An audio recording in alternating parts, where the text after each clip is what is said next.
What's up YouTube? My name's Quickie, welcome back to the channel. It's freezing again. really cold. Thank you everybody who tipped in about the van. I have got number 4 working, so I've got full blow type stuff. And I got that just by, there's a connector that goes onto the side of the heater box. I've had that off, cleaned it up, stuck it back on, and number 4 is working again, but the others ain't. So loads of people was chipping in about it's going to be this ballast resistor thing. I have gone poking about. I've found it. It's going to be just a nightmare to change, but I've got another one on its way. So I'm hoping that turns up, I'll get all my blowers back and it's all good. But at least I can defrost the van and keep it toasty whilst I'm in it now, which is sweet. I've been cocking about a little bit. You know, you haven't really missed much, and I will show you in a bit, but if I get a picture from the side looking that way, you can now see it's all neatened up. So my HT leads, there's not a big tangle and mess or anything anymore.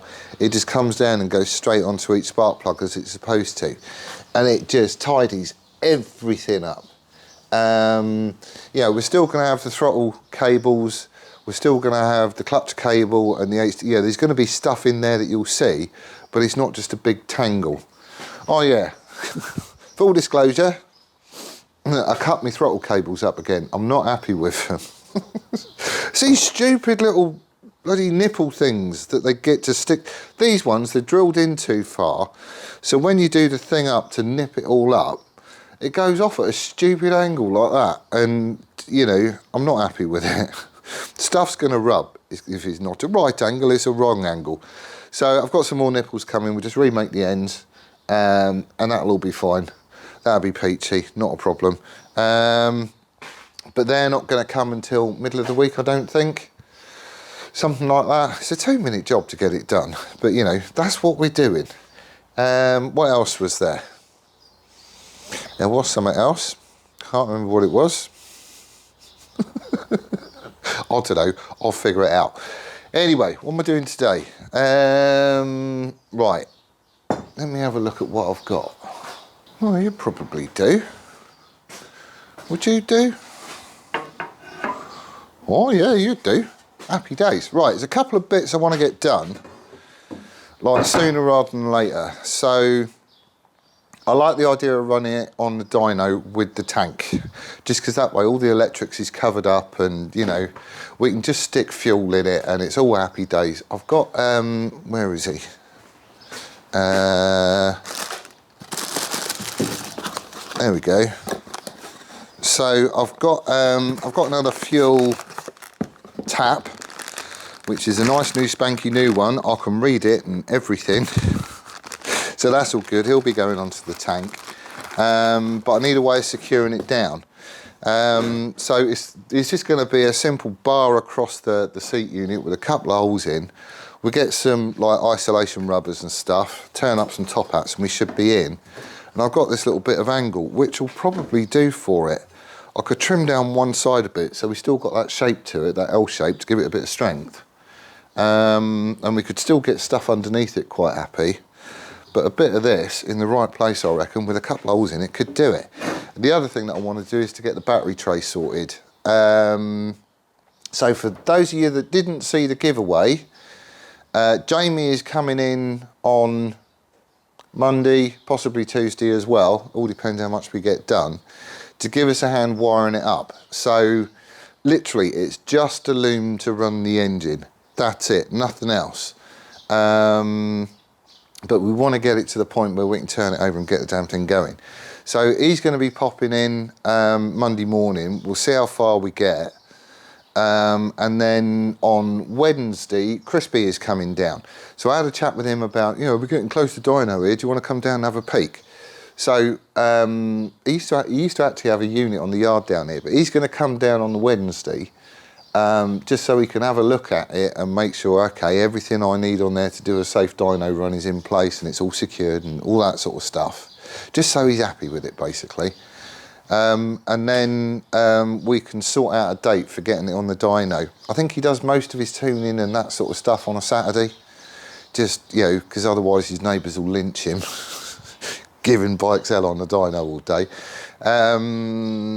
But that's what the plan is. So, you know, we're getting really close to hearing it run. But I want to get these bits and pieces done. Tank. Right. There was this model. I'll get a picture and I'll show it to you. But I was going to come up with a replacement for that thing. Hang on. Let me go and get it. Hang on. It's not here. It must be at home. I was using it for cadding stuff up, wasn't I? That's where it's going to be. But anyway, the fuel filler cap. So I was going to make a replacement such that it could just be undone and a standard one put in its place. You know, similar to the one that I trashed getting it off because I lost the keys, which I still haven't found. Thought occurs, I am just making it really, really hard for myself. Like, really hard for myself. What I could do, because this goes dead flat, there's like a raised bit up, so where the sides of the tank comes up, it then goes dead flat across there. There's a little recess there, so what I could do is just cut a circle of metal, of sheet metal, weld him in there with a hole in it, and just stick that bung straight through it and just weld it on. So essentially it would all be dead smooth apart from, you know, bung. And I think I'm probably going to do that. I don't know, I might do the other one just because it looks like quite a good thing to turn down and all that sort of stuff. And I do quite like the idea of it, but at the end of the day it's a custom bike. So, and I want everything to look plain and simple, and I hate fixings. If I can get rid of fixings, I'm going to. So that's what I'm thinking of doing. I'm going to have all the paint out of this seam here, see what it's like, because that hole is obviously central to it, and I think it would just look the part. So rather than cock about machining stuff and spending ages doing something that might go wrong, I'm just going to have a go at doing that. I should have done that in the first place. I can't believe nobody came up with that idea. Okay, in other news, I've been making tools and stuff again. This is a tailstock die holder. It's for use on the lathe, basically. You can stick a die in this bit, shovel this assembly in the tailstock, and it just makes putting threads on the end of something that much easier. It's just, you know, it's worth having. It's the sort of thing. It's weird actually, some of these tools and stuff that you get from machines, you hear people using them and all this sort of stuff, but you can't actually go out and buy one. The fellas that have got all the gear and stuff, they tend to just make stuff like this because they've got the kit to make it. So that's what I've done. It is made out of mild steel, which is why it's all getting oiled to within an inch of its life, because it needs to sit on the shelf and be happy. But that is basically it.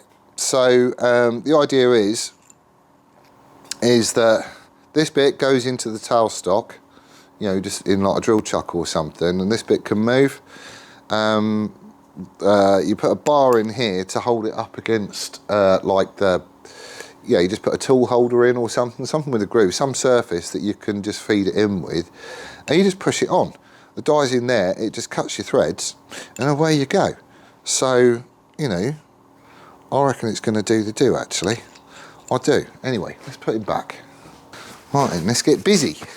We do the easy one first. We'll just get the tank mounted. That's not going to be hard. Right.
Right, he's on.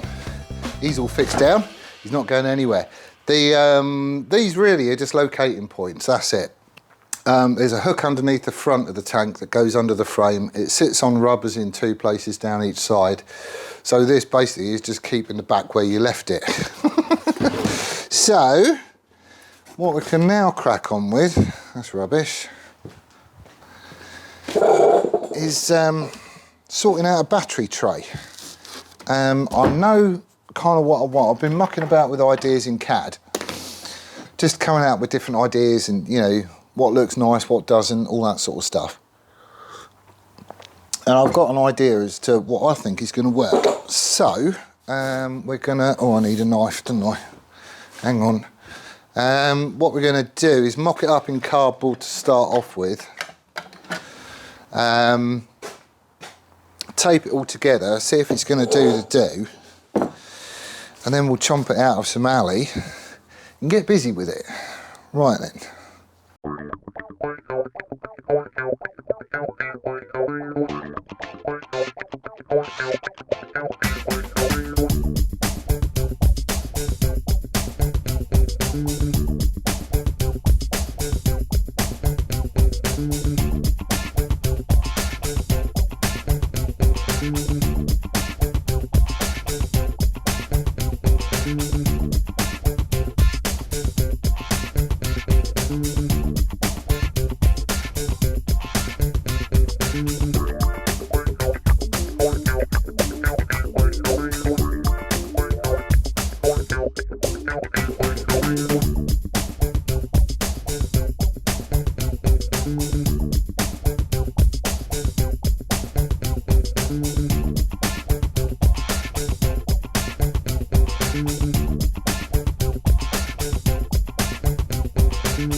Right then, I think we're in. I think we're there. This is what I need to make. So I'll get a picture and show you, but essentially that is all just going to sit like that. We'll have the cables coming out the back of the starter solenoid, because there will be gap around here, so we can send cables around and sort of tie everything up nice and neatly. These are just spacers. I want to get some that you can get, like this sticky back rubber foam padding type stuff. So we're going to have a couple of strips down here and something on the side just to cushion that lot. This has got 2 little, I mean, they're really skinny. They're like really thin. We'll have to see what we can do. There'll be 2 like pegs that come up here that can just sit down on like that. Spare fuse will be at the back. You'll be able to get to that, that's fine. And then obviously the cable coming out the front. So we'll be able to sit like that. The battery's offset slightly. And there's actually not that much to it. There's only like 4 bits I need to chop out. I'm guessing that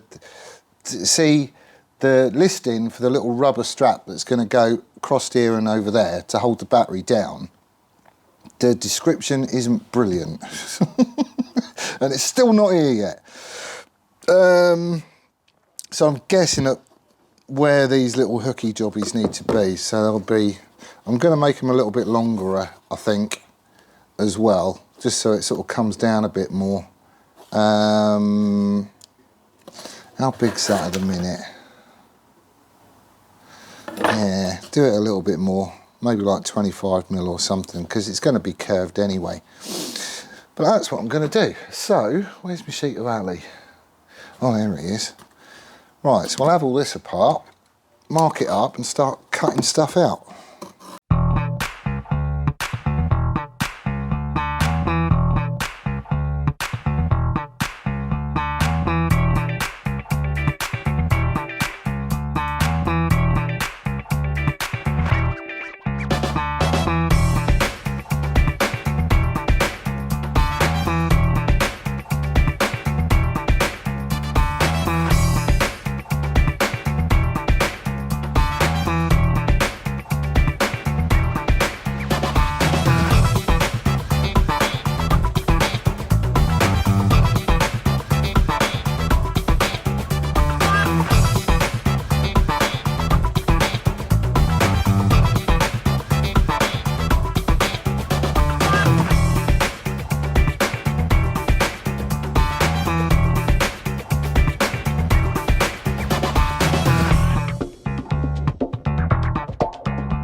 Right, we're doing all right actually.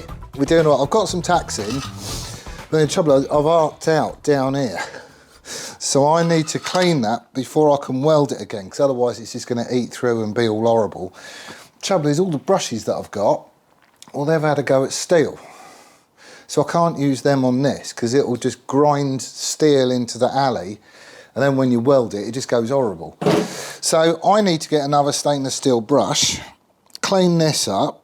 Ideally I'll get one that goes in the Dremel, but I'll see what I can get.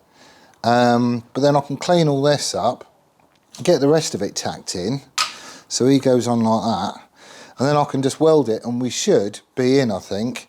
I've already bent the little hooks for the rubber band thing, just did that in the vise. They've come out okay. The only thing I might need to do, depending on how it all sits and whatnot, I might need to push that one back a bit further, and I might need to like put a little notch either side just for where that metal bit on the rubber band sits. You know, it all depends how it lands up basically.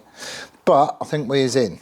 So there isn't really a great deal more I can do today because time is getting on. I need to chip off and I've just cocked that up. Well, I haven't cocked it up. But, yeah, it didn't go right first time, did it? Rarely do I weld alley. It is quite, I did have a little practice first. Where is he? So, yeah, I mean, I can weld it, as you can see. It just takes a little bit of, you've got to get back in the habit and get the cleaning area right and all that sort of stuff. But that'll be all right. We'll get another brush, we can get this done, it'll all be good. So, that is where I'm going to leave it for this one. I'm going to go home and have a roast, but thank you ever so much for watching. I do hope you're well and staying safe, and we'll see you on the next one. Laters!